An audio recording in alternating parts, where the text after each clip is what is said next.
Hello everyone, నేను మీ doctor Mrudula, consultant gynaecologist and infertility specialist. ఈ రోజు మనం థైరాయిడ్ గ్లాండ్ గురించి తెలుసుకుందాం. నార్మల్ థైరాయిడ్ లెవెల్స్ ఎంత ఉండాలి, ప్రెగ్నెన్సీ ప్లాన్ చేసుకునేటప్పుడు అండ్ ప్రెగ్నెన్సీ టైంలో థైరాయిడ్ లెవెల్స్ ఎంత ఉండాలి, ఇన్ కేస్ థైరాయిడ్ లెవెల్స్ ఎక్కువ ఉంటే ఇన్ఫర్టిలిటీకి దారితీస్తుందా ఆర్ ప్రెగ్నెన్సీ అందినప్పుడు రిపీటెడ్ మిస్క్యారేజెస్ అవుతాయా అన్నది ఈ రోజు ఈ వీడియోలో తెలుసుకుందాం. నార్మల్ గా థైరాయిడ్ ప్రాబ్లమ్స్ రెండు రకాలు ఉంటాయి, హైపోథైరాయిడిజం అండ్ హైపర్ థైరాయిడిజం.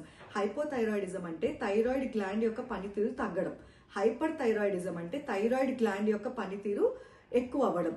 ఈ హైపోనా ఆర్ హైపరా అన్నది TSH అనే బ్లడ్ టెస్ట్ ద్వారా తెలుసుకుంటాం. TSH లెవెల్స్ పెరిగితే అది హైపోథైరాయిడిజం అని అర్థం, TSH లెవెల్స్ తగ్గితే అది హైపర్ థైరాయిడిజం అని అర్థం. Common problem hypothyroidism. సో ఈ రోజు మనం ఓన్లీ హైపోథైరాయిడిజం గురించి డిస్కస్ చేసుకుందాం. నార్మల్ ఎవరైతే ప్రెగ్నెన్సీకి ప్లాన్ చేసుకోవట్లేదో, any male or female, normal thyroid levels అన్నది 4.5 to 5 మధ్యలో ఉండాలి.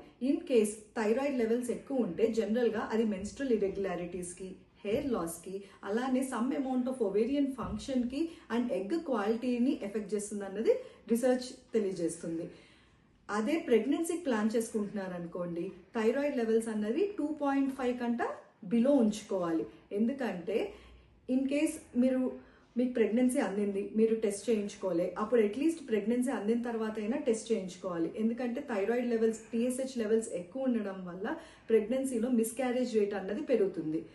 Are even risk of hypertension, BP ఎక్కువ అవ్వడం, అలానే అబ్రప్షన్ అంటే మాయలో బ్లడ్ క్లాట్ అవ్వడం, దానివల్ల ఎబార్షన్ అవ్వడం అనే కాంప్లికేషన్స్ అన్నవి ఎక్కువ అవుతూ ఉంటాయి. అందుకని తప్పకుండా ఎవరైతే ప్రెగ్నెన్సీ ప్లాన్ చేసుకుంటారో వాళ్ళు థైరాయిడ్ లెవెల్స్ అన్నవి చెక్ చేసుకోవాలి. అండ్ ఆల్సో ప్రెగ్నెన్సీ అందిన తర్వాత కూడా థైరాయిడ్ లెవెల్స్ చెక్ చేసుకోవాలి, అవి కంట్రోల్లో ఉన్నాయా లేవా అన్నది చూసుకోవాలి. Thank you.